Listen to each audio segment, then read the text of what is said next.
भगवतो अरहतो सम्मा सम्बुद्धस्स।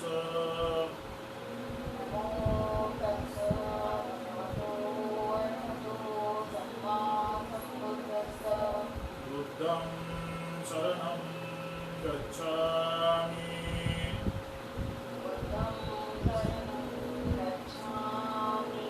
धम्मं शरणं गच्छामि।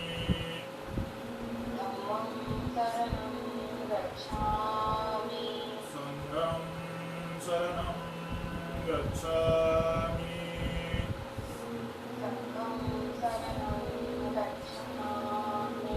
द्वितीयं पि बुद्धं शरणं गच्छामि।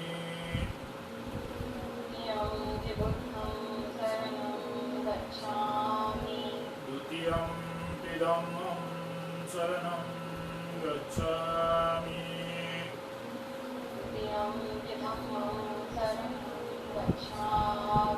द्वितीयं पि संघं शरणं गच्छामि।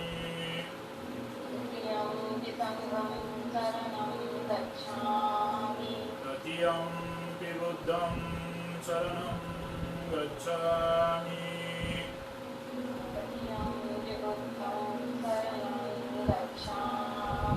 तृतीयं पि धम्मं शरणं गच्छामि।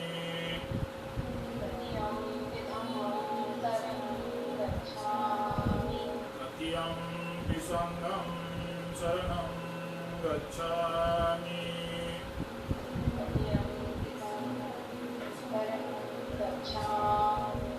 अनादिपाता वीरमणि सिक्खापदं समादयामि।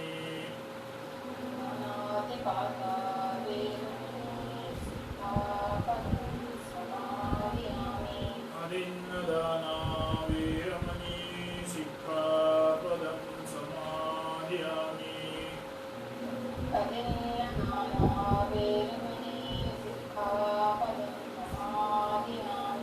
मुसावादा वीरमणि सिक्खापदं समादयामि।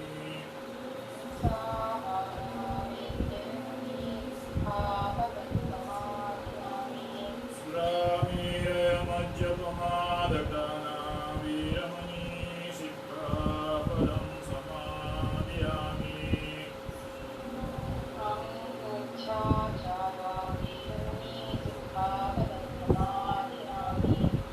सप्पपापस्सकरणं कुशलस्सौपसम्पदा सुचित्तपर्योदपनं गीतं बुद्धानुशासनं। साधु साधु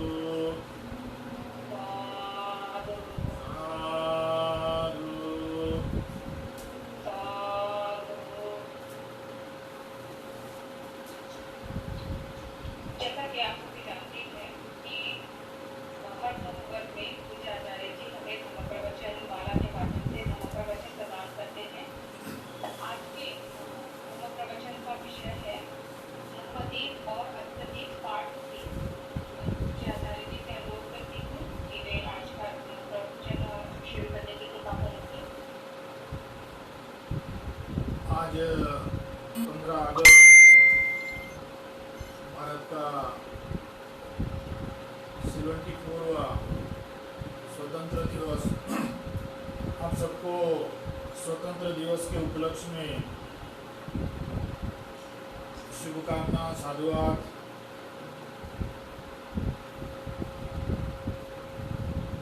एक कोई देश दूसरे देश के कब्जे में होता है, अर्थात 74 ईयर्स बिफोर तक भारतीय देश ब्रिटिश के कब्जे में था। कब्जे में होने का मतलब भारतीय देश आर्थिक दृष्टि से, भौगोलिक दृष्टि से भौतिक दृष्टि से सभी तौर का भारतीय नागरिक के माध्यम से भारतीयों को जो अपने मातृभूमि में रहकर मिलना चाहिए वो सभी अधिकार को छीना गया था। उस अधिकार से वंचित होकर, उस अधिकार से दूर होकर हमें जीना पड़ता था। साथ ही किसी के अंदर में रहना, किसी के कब्जे में रहना, इसका अर्थ ये नहीं कि मार्फत आर्थिक, सामाजिक, भौगोलिक या शैक्षणिक भाग का स्वतंत्रता किसी के हाथ में रखना पड़ता है। साथों साथ हमारा जो आध्यात्मिक या तो धार्मिक बोल सकते हैं, जीवन के लिए मन का, चित्त का आधार होता है, वो आधार भी किसी के कब्जे में ही रहता है। हमारे में से विचार करने की क्षमता हो या ना हो, लेकिन उस विचार क्षमता को भी छीना जाता है। चिंतन करने की क्षमता भारत देश का, बुद्ध धर्म का एक विशेषता है कि चिंतन कर ही हम अपने जीवन को साबित करते हैं। चिंतन के माध्यम से ही हम अपने जीवन को सुरक्षित रखते हैं। लेकिन उस चिंतन का अधिकार भी हमारे से निकाला गया था। बोलने का अधिकार, उस स्वतंत्रता भी हमारे पास नहीं थी। समझो कि हम 2500 वर्ष पहले तक, 2500 वर्ष के काल, मतलब 74 ईयर्स बिफोर तक हमारा जीवन शरीर से जी रहे, लेकिन जीते हुए मुर्दे के समान हम जी रहे थे। शरीर जीवित है, भोजन कर रहा है, सो रहा है, लेकिन आध्यात्मिक, आर्थिक, भौगोलिक, भौतिक, ये सभी बात को हमारे से निकाला गया था। और उस कारण हमारा जीवन शरीर से तो ठीक है, जीवित था, लेकिन मन से, चित्त से एक मुर्दे के समान ही हम जीवन जी रहे थे। एक चिड़िया का उदाहरण है। वो चिड़िया को कितना भी सुविधा दे, सुविधा क्या, उत्कर्ष सुविधा दे, लेकिन वो पिंजरे में रहकर अपना फ्रीडम महसूस नहीं करती है। पिंजरे में रहते वक्त उसे अच्छा भोजन दे, उसे अच्छा वातावरण दे, लेकिन वो पिंजरे के कारण वो चिड़िया अपने जीवन को स्वतंत्र या मंगलमय जीवन के रूप में महसूस नहीं करती। उसी तरह मानव का जीवन भी, या तो एक देश का जीवन भी दूसरे किसी के कब्जे में रहने के कारण सुविधा तो छिनाई जाता है, लेकिन वो स्वतंत्र जीवन, मंगलमय जीवन को महसूस नहीं करता। यही भारत का 2500 साल करीब ब्रिटिश के साथ में चला हुआ इतिहास है कि पिंजरे में रहती चिड़िया, उसी तरह भारतवासियों का जीवन भी ब्रिटिश इस पिंजरे में रहते, बाहर से तो पता नहीं क्या दिखता था, लेकिन अंदर में रहकर जो रहवासी महसूस करते थे, वो एक दास का जीवन, एक दास का चिंतन ही महसूस करते थे।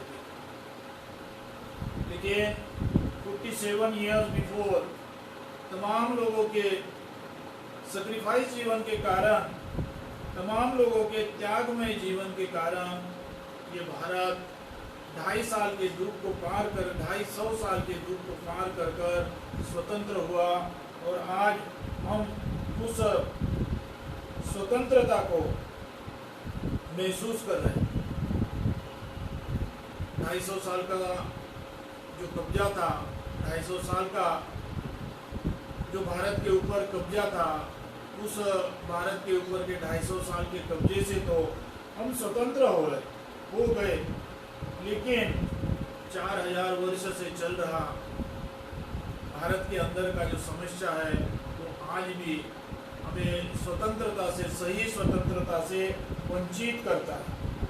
तमाम आज भी इस भारत के ऊपर में तमाम समस्या है जो 250 वर्ष ही नहीं 4000 वर्ष से चलते आ रही तमाम समस्या है, उसे भी जल्द से जल्द समाप्त कर असली जो स्वतंत्रता होता है, असली जो फ्रीडम होता है, उसको प्राप्त करने की आवश्यकता है।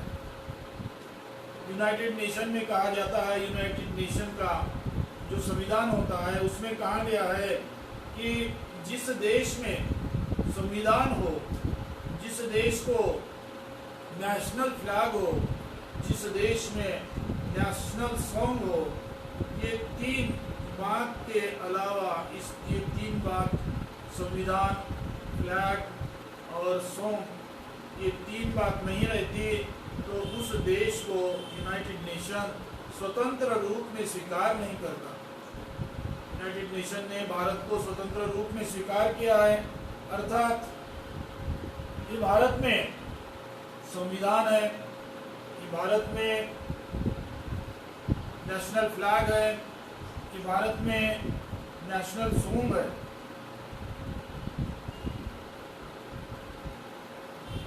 आप सबको जानकारी है, भारत में जो संविधान है जिसके माध्यम से आज हमें तमाम सुविधा उपलब्ध की जाती है, एजुकेशन होगा, मेडिकेशन होगा, रहन सहन होगा, जो तमाम बात हमें प्रोवाइड किया जाता है वो प्रोवाइड संविधान के माध्यम से ही, संविधान होने के कारण ही हमें प्राप्त होता है। हम सबको जानकारी है ये संविधान डॉक्टर बाबा साहब अम्बेडकर ने निर्माण किया है। भारत का राष्ट्रीय ध्वज, ये ध्वज भी डॉक्टर बाबा साहब अम्बेडकर ने ही निर्माण किया है। संविधान नहीं होता, फ्लैग नहीं होता तो भारत को नेशनल यूनाइटेड नेशन ये स्वतंत्रता देश के रूप में स्वीकार नहीं किया गया। आज भारत यूनाइटेड नेशन के अंदर में एक स्वतंत्र देश के रूप में मौजूद है। इसका कारण है संविधान जो कि डॉक्टर बाबा साहब अम्बेडकर ने बनाया, उसका कारण है कि नेशनल फ्लैग, राष्ट्रीय ध्वज जो बाबा साहब अम्बेडकर ने बनाया, और रविंद्रनाथ टैगोर जी, गुरुवर्य रविंद्रनाथ टैगोर जी, इन्होंने बनाया हुआ जो राष्ट्रीय गान, उसके कारण भारत ये यूनाइटेड नेशन के अंदर में एक स्वतंत्र देश के रूप में मौजूद है। बाबा साहब अम्बेडकर का आज का जो भारत का स्वतंत्रता प्राप्त करने का या यूनाइटेड नेशन ने भारत को स्वतंत्र रूप में स्वीकारने के पीछे बाबा साहब अम्बेडकर का बहुत बड़ा योगदान है, ये हमें भूलना नहीं चाहिए।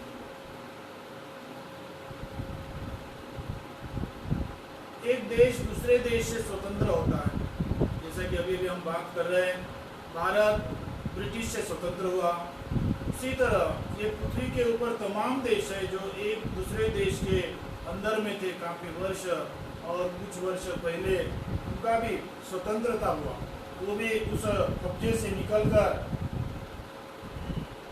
स्वतंत्र हुए। उसी तरह कोई डिस्ट्रिक्ट होता है वो किसी से स्वतंत्र होता है, कोई सिटी होती है वो किसी से स्वतंत्र होता है, या फिर कोई कंपनी होती है वो किसी दूसरे कंपनी से स्वतंत्र होती है, या फिर आदमी एक दूसरे से स्वतंत्र होता है। ये सब सामाजिक दृष्टि का स्वतंत्रता है। या तो आर्थिक दृष्टि का स्वतंत्रता है, इसे तुलनात्मक स्वतंत्रता कहा जा सकता है। एक देश और दूसरा देश ये तुलना है, एक सिटी और दूसरी सिटी ये तुलना है, एक कंपनी दूसरी कंपनी ये तुलना है, एक आदमी और दूसरा आदमी ये तुलना है। इसलिए जो सामाजिक तुलना होती है वो बहुत, सामाजिक स्वतंत्रता होती है, ये आदमी के जीवन में बहुत महत्वपूर्ण होता है, बहुत आवश्यक होता है। लेकिन ये सामाजिक स्वतंत्रता है, तुलनात्मक स्वतंत्रता है। बुद्ध ने, तथागत सम्यक संबुद्ध ने जो स्वतंत्रता बोला है वो तुलनात्मक नहीं। बुद्ध ने जो स्वतंत्रता बोला है वो तुलनात्मक नहीं, उन्होंने शुद्ध या परम जो स्वतंत्रता होता है उसे बुद्ध ने स्वतंत्रता बोला है। आपने कभी सुना होगा, बुद्धगया के करीब 20 किलो दूर में गया करके शहर है। उस गया शहर में बुद्ध के जमाने में, तथागत सम्यक संबुद्ध के जमाने में एक व्यापारी का खानदान, एक व्यापारी कुटुंब रहता था। बहुत बड़ा व्यापार करता था, बहुत बड़ा बिजनेस था। बड़े जितने बिजनेस बड़े हो, उस जमाने में बड़ा बिजनेस जितना होगा, वो बिजनेस करने वाले के बाल बच्चे बहुत आलसी होते थे। माता पिता बिजनेस में बिजी है, दीवान जी दुकान संभाल लेते हैं, बिजनेस संभाल लेते हैं। ये बच्चे जो होते हैं, वारिस जो होते हैं, वो माता पिता के, दीवान जी के, नौकरों के भरोसे में अपना अय्याशी जीवन जीते। एक उसी खानदान में से यश करके लड़का था। वो लड़का भी माता पिता के आर्थिक, माता पिता से अवलंब, दुकान दीवान जी देख लेते हैं, नौकर देख लेते हैं। उसका काम ही ये था अय्याशी जीवन जीना, मन आए तब भूखना, मन आए तब घूमना, मन आए यो करना। एक दिन अपने दोस्त मित्र को लेकर, 5-50 दोस्त मित्र को लेकर बुद्धगया तक पहुंचे। आज आपने भी तमाम लोग हैं जो बुद्धगया गए होंगे, और जो नहीं गए होंगे उनसे अनुरोध है, उनसे एक अनुरोध करता हूँ कि वो जरूर एक बार नहीं, बार बार हो सके तो बुद्धगया, राजगीर, सारनाथ, जो बुद्ध धम्म से जुड़ा, बुद्ध सिद्धार्थ गौतम बुद्ध के जीवन से जुड़ा दर्शनीय स्थल है, उस दर्शनीय स्थल का दर्शन करें। यश अपने दोस्त मित्र के साथ में बुद्धगया पहुंचे। गया से पहुंचकर सिद्धार्थ गौतम बुद्ध, जो कि ज्ञान प्राप्त कर चुके थे, लेकिन सिद्धार्थ गौतम बुद्ध ने, तथागत सम्यक संबुद्ध ने अपने जीवन भर साधना को छोड़ा नहीं। ज्ञान प्राप्ति के पहले जो साधना करते थे उसका रंग रूप बदला होगा, लेकिन ज्ञान प्राप्ति के बाद में 80 के उम्र में जब तक आपका महापरिनिर्वाण नहीं हुआ, तब तक बुद्ध का जीवन, सिद्धार्थ गौतम बुद्ध का जीवन साधना से जुड़ा ही था। नियमितता से, जो उनके नियम के मुताबिक, सुबह और भी कुछ नियम होगा, उस नियम के मुताबिक साधना हर रोज करते थे।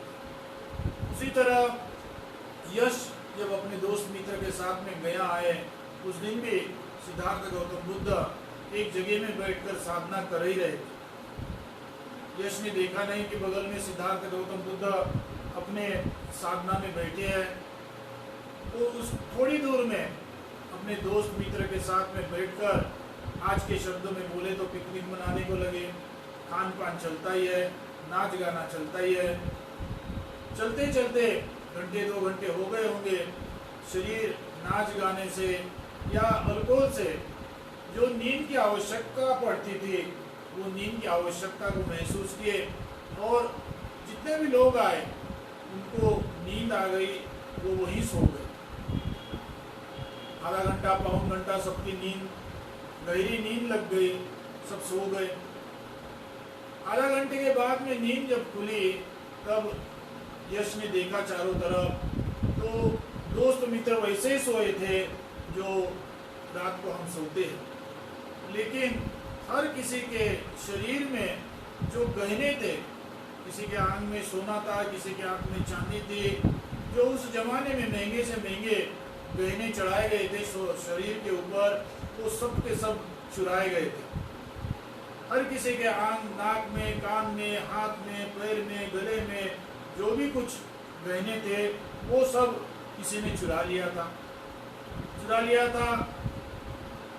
तो सब चिल्लाने को लग गए, मेरे शरीर का, मेरे गले का वो नहीं है, मेरे कान का ये नहीं है, मेरे नाक का वो नहीं है। सब चिल्लाने को लग गए, हमारा आभूषण जो है वो सब चुराया, चोर गया, किसी ने चोर लिया। देखते हैं तो जो साथ में आए उनमें से एक कोई कम था। 40 आए होंगे तो 39 हो गए, 30 आए होंगे तो 29 हो गए, 10 आए होंगे तो 9 हो गए। इस तरह एक कोई तो भी कम था। सबने उस एक के ऊपर शक किया कि नहीं, चुराया होगा तो वही है जो आज यहाँ हमें इस वक्त दिख नहीं रहा। शोर मच गया, चारों तरफ गूंज रहे कि कहाँ गए, कहाँ गए, कहाँ गए, कोई किसी को दिखे ना। उतने में यश ने बगल में बैठे, यश का नजर बगल में बैठे, बगल में साधना कर रहे सिद्धार्थ गौतम बुद्ध के तौर पर।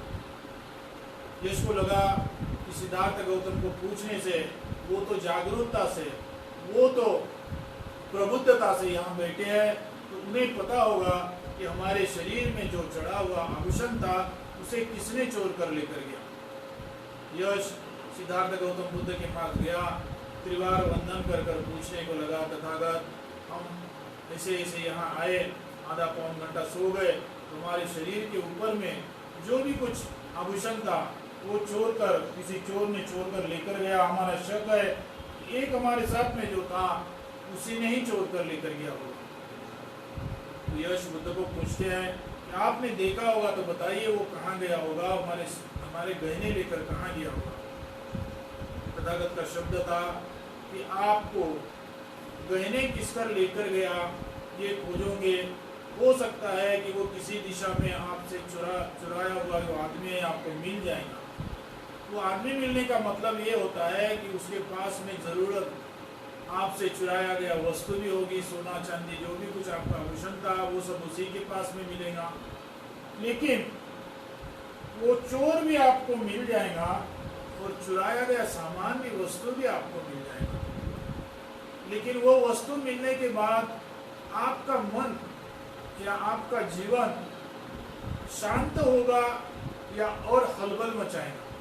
शांत होने का मतलब स्वतंत्र, शांत होने का मतलब प्रबुद्ध, शांत होने का मतलब ज्ञानी।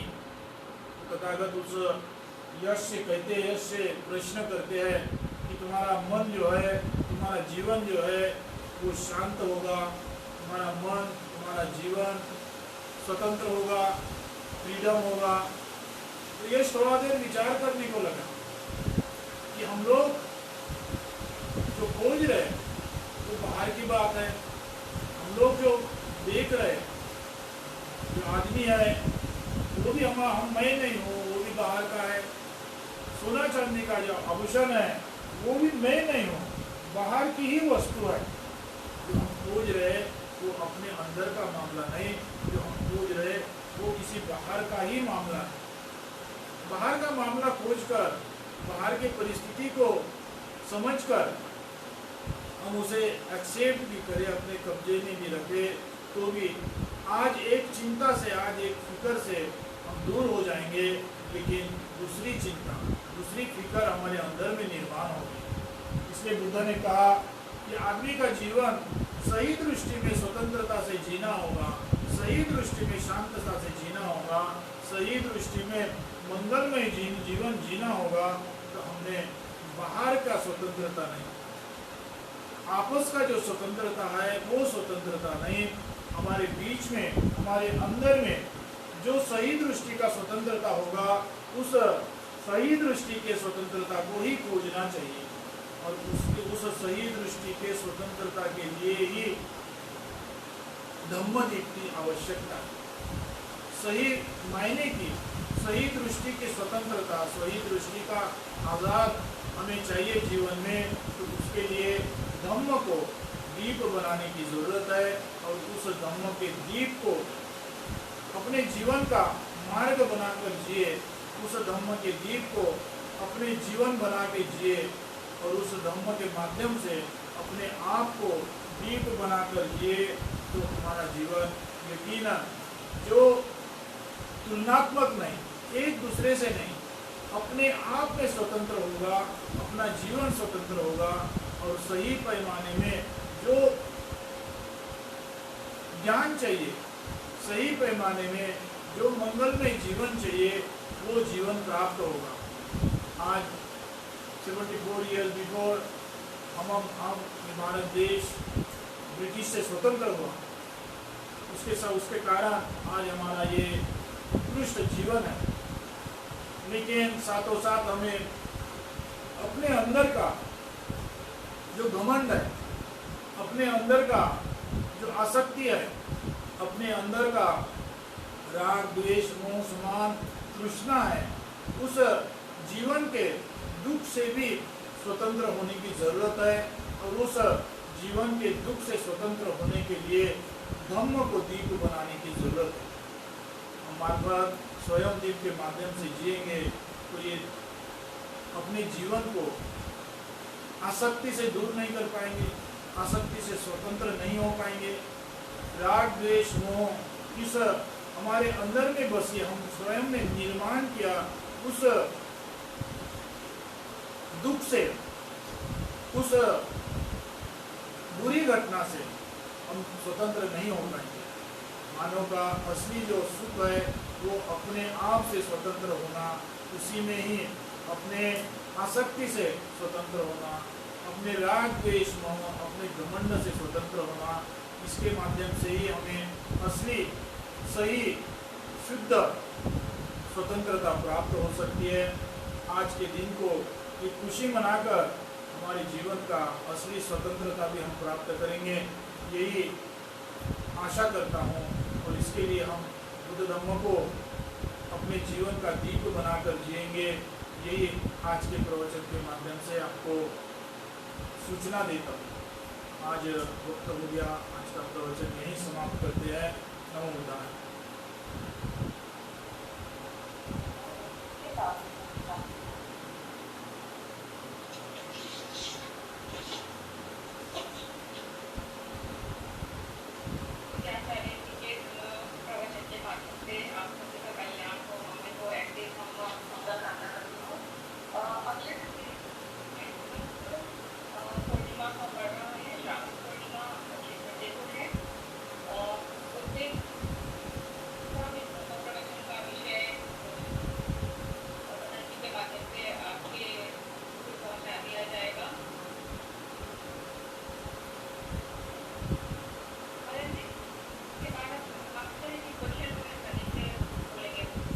होगा क्वेश्चन तो बोलिए।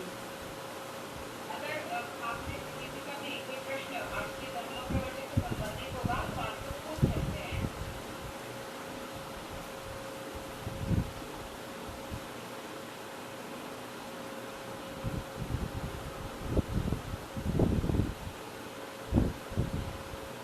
और यदि नहीं होगा आपके किसी भी प्रकार का प्रश्न, तो मैं आज का के माध्यम से आपके हमारा का आज के वर्ग का समापन यही करती हूँ।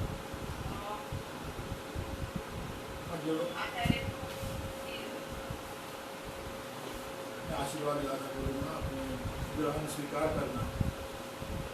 सब पापस्करणं कुशलस्य उपसंपदा सचित्तपरियोदपनं